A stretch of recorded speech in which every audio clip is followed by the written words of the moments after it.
This is your Barbados Today Evening News Update, today October 28th. So glad you could join us. The fallout from the COVID-19 pandemic continues to hammer the Barbados economy.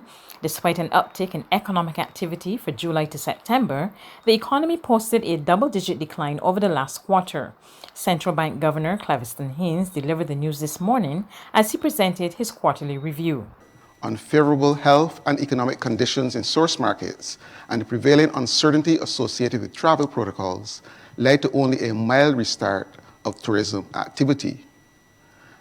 As a result, economic activity for the quarter remained well below 2019 levels, falling by an estimated 18%. And preliminary data now suggests that economic output declined by over 16% during the first 9 months of 2020. The economic downturn continues to dampen unemployment levels, said to be close to 40%. As a result, the National Insurance Scheme paid out over $123.2 million in unemployment benefits to honor more than 32,000 unemployment claims. Governor Haynes says the unemployment fund is under pressure and will need to be recapitalized to meet future demands. Obviously, you have a mismatch of where the demand for funds are through the unemployment insurance scheme, which does not traditionally carry a substantial amount of assets versus the pure national insurance scheme. So what is going to have to happen, because we obviously had to take care of those persons who were impacted by the crisis to make sure that they got their unemployment insurance as is committed, is that the unemployment insurance scheme is going to have to be recapitalized going forward. Despite the prevailing challenges, the central bank governor is, however, upbeat about the coming year. He is eyeing a gradual return to growth in 2021, while noting recent predictions by the International Monetary Fund that the Barbados economy will grow by 7.4% next year. Governor Haynes says it's too tough to call. This thing is unpredictable. None of us can really say with certainty or with a high degree of assurance as to how quickly the economy will recover. We believe that given that we've had such a large drop, and on the assumption that there will be some pickup in the tourism, that we will get some of the investments started, maybe not as much as we would like, because I think the two will be interrelated, that you will get some pickup in economic activity. You need to bear in mind that for 2 to 3 months of this year, we virtually shut the economy down, so that reduced the economic activity significantly. What we would anticipate in the coming year is that we would not have a recurrence of that. And therefore, the fund's estimate of 7% is not an unreasonable estimate. It could be higher. In a worst case scenario, it could actually be lower. So 7 to 10% is a range that we could work with. But to be honest with you, it's difficult to give you an exact forecast when there are so many variables over which we have absolutely no control at this point in time. General Secretary of the Caribbean Movement for Peace and Integration, David Denny, is calling for November 16 to be recognized as a day of black resistance against all forms of exploitation. That's the day when the Lord Nelson statue will be removed from Trafalgar Square. Denny made the call at a news conference today where representatives of local Pan-African organizations discussed the significance of the move. He's urging Barbadians to come together on that day to celebrate the occasion. We want to turn it into a day of black resistance against all forms of exploitation. Okay? We want the people of Barbados to come out and to participate in the process to remove Lord Nelson from our national hero square. We want them to dress in black, all black, so that they can identify and stand in solidarity with this process. We want people that cannot make it to our national hero square to celebrate the removal of Nelson from right there in their community, so they can dress in black and stay in the community, beat bands and party and celebrate the removal of Lord Nelson. because it has been a very, very long struggle. In today's COVID-19 update, there are now 235 confirmed COVID-19 cases in Barbados. The latest patient is a 45-year-old visitor who arrived on British Airways on October 25. He tested positive after a second test. One person was discharged from isolation today. This brings the number of recoveries to 218 and 9 people remain in isolation.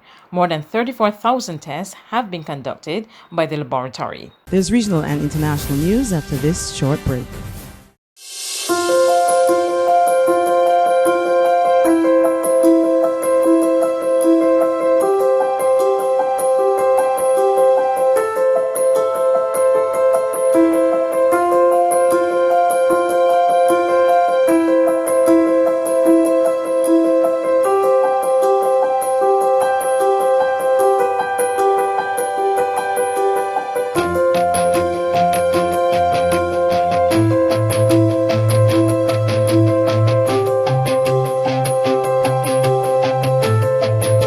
Barbados Today, news you can trust. In regional news, officers of the Professional Standards Bureau of the Trinidad and Tobago Police Force returned to the headquarters of the now infamous drug Susu pyramid scheme and executed a search warrant, seizing receipts and cash once more. But the move is not sitting well with some people who would have been patiently waiting for their payout. Nicholas Lutchman Singh of TV6 News has the story.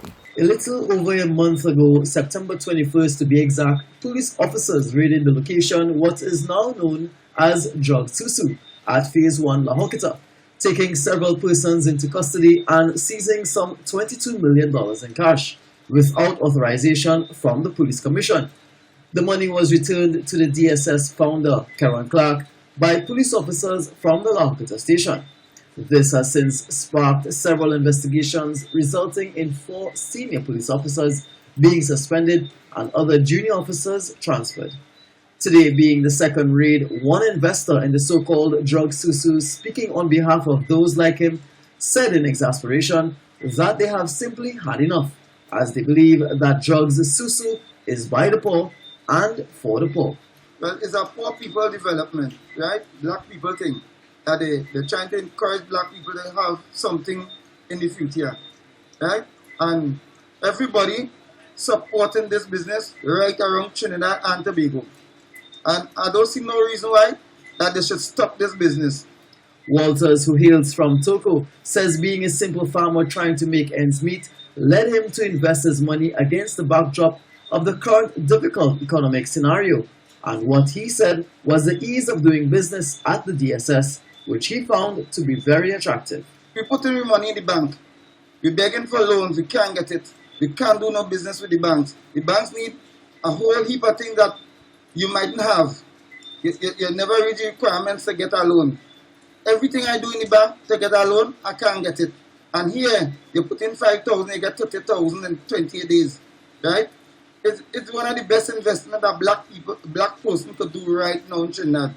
He says persons like him have not yet encountered a problem in getting the promised returns on their investment. For the past couple months, people have been investing their money in this business, and nobody had a problem with collecting their hand. Everybody had confidence in this business because they was getting paid, and everybody started investing more and more in this business. I don't understand why that they having a problem with this gentleman who running this business, because he's not doing nothing wrong to the nation. Further afield, a hospital at the center of a coronavirus hotspot in Belgium is asking its nurses to carry on working, even if they test positive for COVID-19. Liège, situated in the east near the border with the Netherlands, has the highest coronavirus incidence rate in Belgium. Talk us through how it works that you have nurses who are COVID positive coming to treat patients who are also COVID positive. Yeah, the problem is that our situation is becoming worse and worse day by day, and we're reaching the critical point. And the problem, our day-to-day problem is to find solutions, beds and staff. And the staff has been our main problem right now, because 20% of our staff members are out because of the COVID. So we know that it's a critical dilemma, because we need to keep in mind the safety and the quality of the healthcare system. But I mean, there's a point where there's nothing but a bad solution. So it's the point where we are reaching now. So when you talk about the ethical, moral decision making, you have to say, we either have a nurse come in here who's COVID positive and take that risk, or have no nurse, or a nurse who's a student, basically, or something like that. Completely. We only have done this in emergency right now. But it might become a real problem because of the increase in incoming patients. That's news, but for the very latest, visit our website at www.barbadostoday.bb. You can also subscribe to our e-paper, email updates, or like us on Facebook, and sign up for our breaking news alerts via WhatsApp. We're also on Izumi Media and bus terminals, as well as screenplay at supermarkets and gas stations near you. You can also hear us on Mix 96.9 FM and Capital Media HD 99.3 FM.